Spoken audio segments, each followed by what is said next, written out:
Bonsoir à vous, bienvenue dans Question Directe sur ATV Guadeloupe. Notre invité ce soir, Samuel Cazomon. Bonsoir. Bien, bonsoir. Vous êtes candidat aux élections législatives dans la 3e circonscription. Oui. Affirmatif. Avec quelles ambitions? Développer l'économie sociale et solidaire encore plus, faire en sorte que les citoyens soient plus participatifs, donner la parole aux référents de quartier pour qu'ils soient force de proposition. Pourquoi justement commencer votre aventure politique, on peut dire ça comme ça. Pourquoi commencer dans une élection aussi importante que les législatives, dans une telle circonscription? Ben justement, ce n'est pas une aventure politique, Oui. c'est un engagement. C'est un engagement parce qu'il y a un besoin de renouvellement, c'est un engagement parce que je porte un projet de société. Et quand on porte un projet de société, il faut aller là où ça se passe. Oui, le projet de société est axé, basé sur que sont les grands axes justement de votre projet. Que vous Je l'ai dit, c'est d'abord l'économie sociale et solidaire. D'accord, mais après, quand vous dites ça, il faut développer, justement, il faut expliquer, oui. Identifier les référents de quartier. J'ai parlé hier soir de personnes, de jeunes de 50-60 ans, des personnes qui sont actives dans leur quartier, des personnes qui ont un regard bienfaisant envers les jeunes et qui sont militants pour faire en sorte que tout ce qui concerne l'isolement des personnes âgées soit réduite. Donc faire en sorte que ces personnes soient mieux identifiées, mieux valorisées. Actionner le levier économique pour venir en aide aux familles en difficulté. Vous êtes juste un jeune candidat ou vous avez vraiment un vrai projet, une vraie ligne politique, justement? Quelle est votre ligne politique? Alors, c'est clair que je souhaite m'adresser à toute la population. Oui. Je souhaite surtout pas m'enfermer dans un parti politique. Vous n'avez pas de couleur politique? Oui. Attention, j'ai une sensibilité politique. Ma sensibilité est du centre droit, mais je souhaite m'adresser à tous les Guadeloupéens. Centre droit, vous dites? Oui.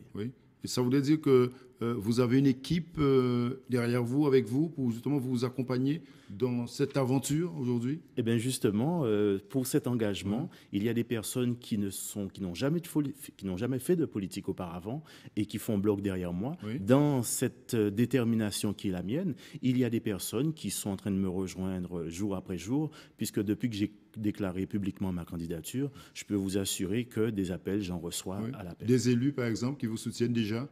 Oui. Eh bien, écoutez, nous sommes dans une période de tractation.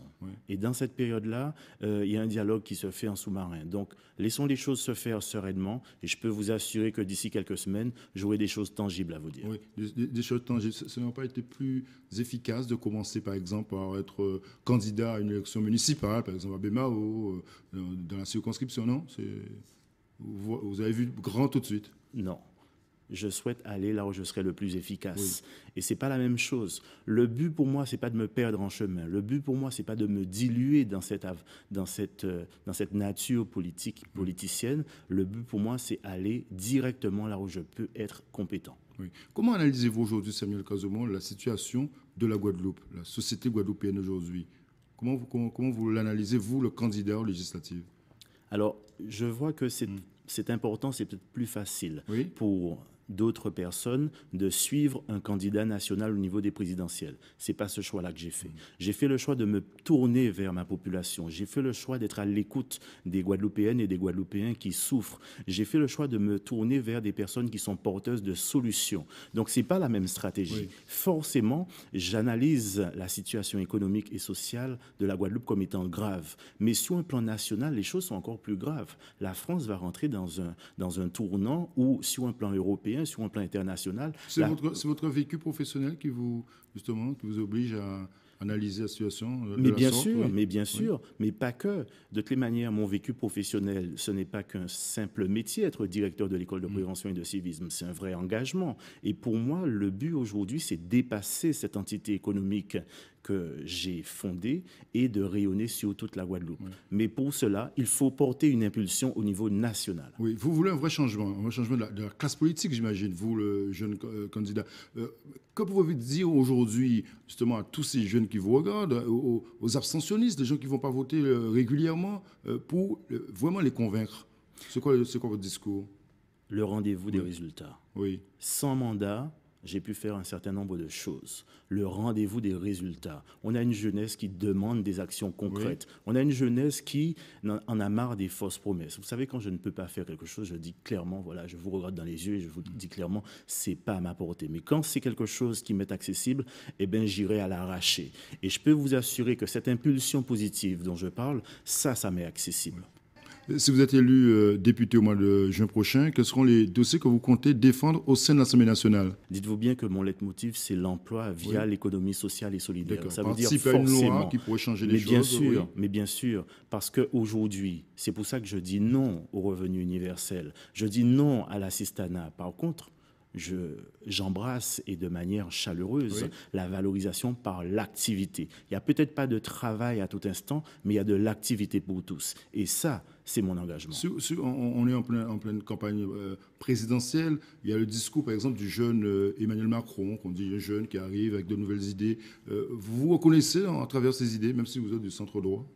Eh bien, parfaitement. Je me reconnais dans ses idées. C'est quelqu'un qui a lancé un mouvement qui est aussi en marge que ma détermination. Sauf que j'attends encore le programme avant de me lancer dans un ralliement éventuel. Ce qui est plus important pour moi, c'est d'abord de consulter ma population et ensuite de dire voici ce qui est bon pour le peuple guadeloupéen.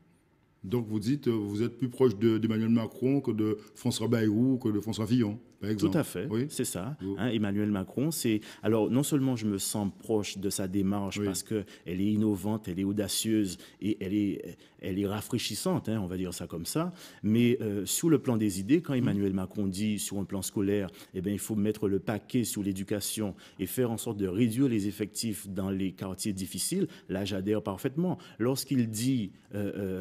allez, on arrête le RSI parce que nos artisans souffrent trop. Moi, je les rencontre, les artisans. Ils sont méritants, ils sont volontaires, ils ont besoin d'être aidés. Donc vous êtes proche d'Emmanuel Macron, on l'a compris. Localement, vous êtes proche aussi d'Harry Chalus ou vous dites non, vous regardez ça de loin? Non, je ne regarde rien de loin. Mon analyse, elle est fine, elle est déterminée.